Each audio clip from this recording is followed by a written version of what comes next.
Nama saya Yohanes Jeviano Harmin, NIM 1903040108, mahasiswa Ilmu Politik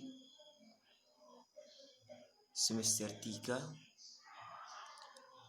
Pada saat ini saya mau menjelaskan materi mengenai ide pandangan negara integralistik. Materi ini dari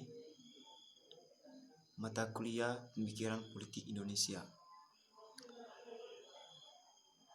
Video ini dibuat untuk menjelaskan materi ide pandangan negara integralistik sebagai pemenuhan ujian tengah semester mata kuliah Pemikiran Politik Indonesia. Langsung saja kita masuk pada penjelasan materi. Ide pandangan negara integralistik. Pandangan negara integralistik sebenarnya sudah ada dalam Undang-Undang Dasar 1945. Pandangan negara integralistik ini pertama dikemukakan oleh Supomo pada pidatonya dalam perumusan Hukum Dasar atau Konstitusi Negara Republik Indonesia.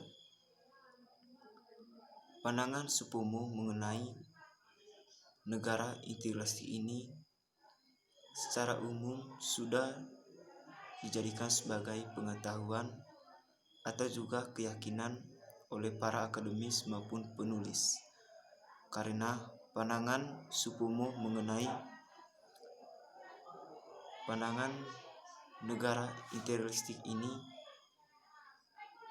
sejalan dengan aliran pandangan negara integralistik bagian barat. Perlu diketahui juga bahwa walaupun beberapa orang percaya mengenai pandangan Supomo, tetapi terdapat juga beberapa penulis yang menganggap ini sebagai persoalan. Oleh karena itu, terdapat berbagai persoalan-persoalan penting berkaitan dengan pandangan negara integralistik yang dikemukakan oleh Supomo. Yang pertama, pandangan negara integralistik Indonesia sebenarnya cenderung mengarah ke timur, dan beberapa menganggap bahwa pandangan negara integralistik Indonesia yang bersifat ketimuran sejalan dengan pandangan negara integralistik yang bersifat ke barat. Tapi perlu juga kita ketahui, memang benar bahwa kedua konsep pandangan negara integralistik ini, baik timur maupun juga barat, sebenarnya juga memiliki kesamaan. Tetapi kita juga harus mengetahui bahwa dalam kedua pandangan ini terdapat perbedaan-perbedaan yang juga cukup penting. Itu yang pertama, kita masuk yang kedua.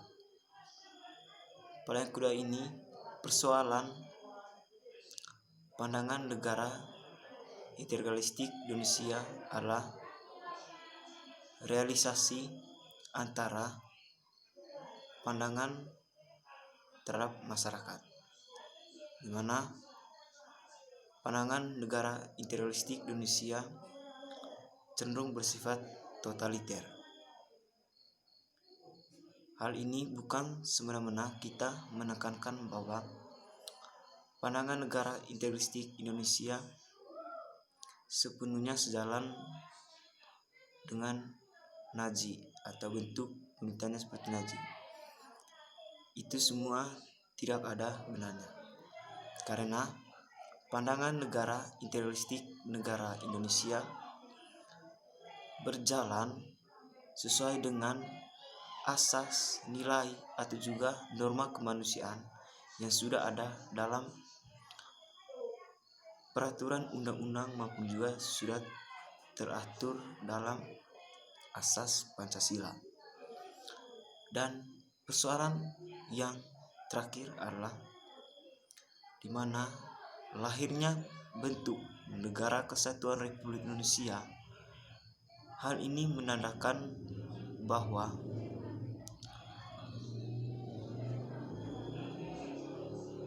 pandangan negara integralistik itu paralel dengan